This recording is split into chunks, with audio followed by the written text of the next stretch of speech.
ماضی کا بادشاہ آج عبرت کا نشان بنے ہوئے، کراچی کی سیاست کا وہ باب جو پاکستان چھوڑنے کے ساتھ ہی کہیں گم ہو گیا۔ الطاف حسین کے بارے میں آج کی اس ویڈیو میں آپ کو ان کے حالات بتاتے ہیں۔ کسی زمانے میں آپ کے نام کا سکہ چلتا تھا، کراچی میں صرف الطاف بھائی کہو تو پورا شہر 5 منٹ میں بند ہو جاتا۔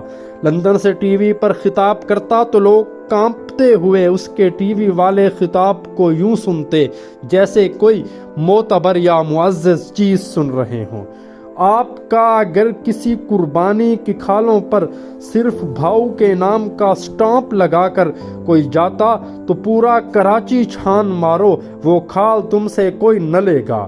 صاحب کراچی کو اپنی مرضی سے چلانے کے لیے لندن سے فقط ایک حکم جاری کرتے اور پورا کراچی ویسے کا ویسا ہو جاتا۔ یہ اس دور کی بات ہے جب جوانی تھی، شہرت تھی، عروج تھا اور طاقت تھی۔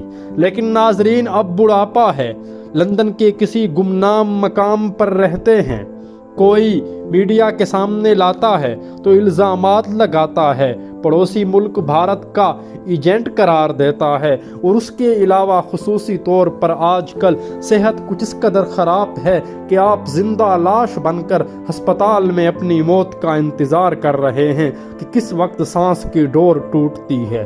کسی کو یاد نہیں کہ کراچی میں کوئی الطاف حسین بھی تھا، لیکن یہ تو دنیا کی حقیقت ہے۔ نہ آنے کی کوئی خبر، نہ جانے کی خبر، نہ عروج میں دیر، نہ زوال کی جلدی۔ صبح کے بادشاہ شام کے مجرم اور فقیر ٹھہرتے ہیں۔ لیکن آج کی اس ویڈیو میں آپ کو ہم یہ بتاتے ہیں کہ الطاف حسین، جس کے نام کا کبھی ڈنکا بجتا تھا اور آج وہ بے بسی کی تصویر ہے، لیکن یہ اصل میں ہے کون؟ آپ MQM کے بانی تھے۔ 17 ستمبر 1953 کو کراچی میں پیدا ہوئے۔ آپ کا خاندان ایک عالم دین تھا۔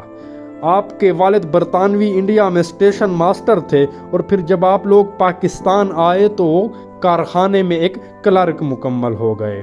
1970 میں جب آپ اس وقت انٹر سائنس کے طالب علم تھے تو صدر ایوب خان نے جنرل یحییٰ خان نے ایک فوجی سروس کا منصوبہ شروع کیا، جس میں آپ بھی شامل ہوئے اور منتخب ہوئے۔ آپ نے ابتدائی تربیت کراچی کینٹ سے شروع کی، پھر حیدرآباد چلے گئے۔ اس دوران مشرقی پاکستان میں جنگ چھڑ گئی، اور اس طریقے سے آپ کو تھوڑا بہت یہ ماحول بھی دیکھنے کا موقع ملا۔ آپ نے عملی سیاست کا آغاز جامعہ کراچی سے کیا۔ آپ مہاجر طلبہ کو منظم کر کے 11 جون 1978 کو آل پاکستان مہاجر اسٹوڈنٹ آرگنائزیشن کی بنیاد رکھنے میں کامیاب ہوئے۔ یہ فوراً ہی بہت زیادہ مقبول ہوئی اور باقی تنظیمیں اس کی مقبولیت سے خوف کھانے لگی، اور اس دوران آئے روز یونیورسٹی میں تشدد کا سلسلہ بھی شروع ہو گیا اور آپ کو گرفتار بھی کیا گیا۔ 9 ماہ قید میں رہنے کے بعد آپ کو آپ کے اہل خانہ پر دباؤ ڈالا گیا کہ وہ الطاف حسین کو مجبور کریں کہ وہ معافی نامہ لکھ کر دیں، لیکن ان کے والدہ نے انکار کر دیا۔ آپ نے پھر اس کے بعد MQM کی بنیاد 1984 میں رکھی، اور جو بعد میں سارے ملک میں پھیل گئی۔ آپ اپنے تشکیلی دور میں کراچی میں لسانی فسادات کا آغاز جب ہوا تو MQM ایک بڑی سیاسی جماعت کی حیثیت سے سامنے آئی، اور آپ کی شہرت، نیک نامی اور بدنامی تینوں میں اچھا خاصا اضافہ ہوا۔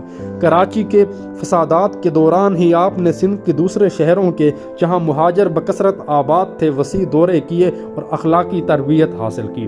1992 میں سندھ کے دیہی علاقوں میں امن و امان کی خراب صورتحال اور بڑھتے ہوئے تشدد کے واقعات سے نمٹنے کے لیے فوجی آپریشن کا آغاز کیا گیا، لیکن اس کا رخ جلد ہی MQM کی جانب موڑ دیا گیا اور الطاف حسین کی فیملی کو بھی نشانہ بنایا گیا، لیکن آپ اس سے پہلے لندن فرار ہو چکے تھے۔